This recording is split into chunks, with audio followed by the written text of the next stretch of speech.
Good morning, Ebenezer family and friends. Today's promise is this: when you walk through the fires of adversity, you will not be burned. And it comes out of Isaiah chapter 43:2, which reads this: when you pass through the waters, I will be with you, and through the rivers they will not overflow you. When you walk through the fire, you will not be burned, and flame will not scorch you. I recently bought myself a fairly heavy-duty steamer as an alternative to ironing shirts. And on the label it says, warning, steam is very hot and may cause severe burns. Yeah, no kidding, steam is hot. And one can expect to get burnt if they're exposed to it. Now, the other day, I was steaming some of my shirts, and I got too close to the steam, and it really burnt me a whole lot. In this Bible verse, Isaiah talks about a supernatural protection over those things that normally harm us. God says that even when we walk through fire, we will not be burned.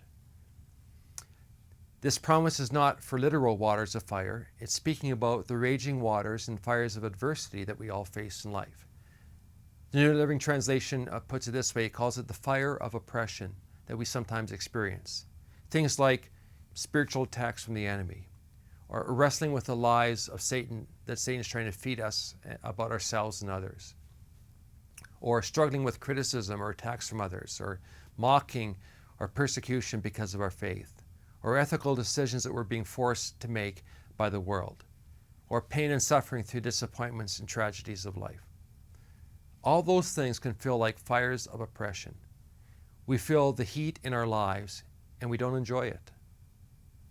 I find great comfort in knowing that God's promise that He will be with us as we go through our trials, and ultimately these trials will not overcome us.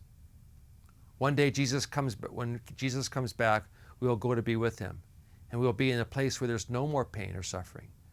But in this life, we will continue to experience hardships simply because we live in a fallen world. The next time you go through a difficult experience, remember God's promise to be with you in the midst of that trial. My prayer for you is simply this: that even as the flames of adversity come upon you, they will not consume you as you pass through that. May you keep safe in the secret place of the Most High, no matter what life throws at you today. God bless you, and have yourself a great day.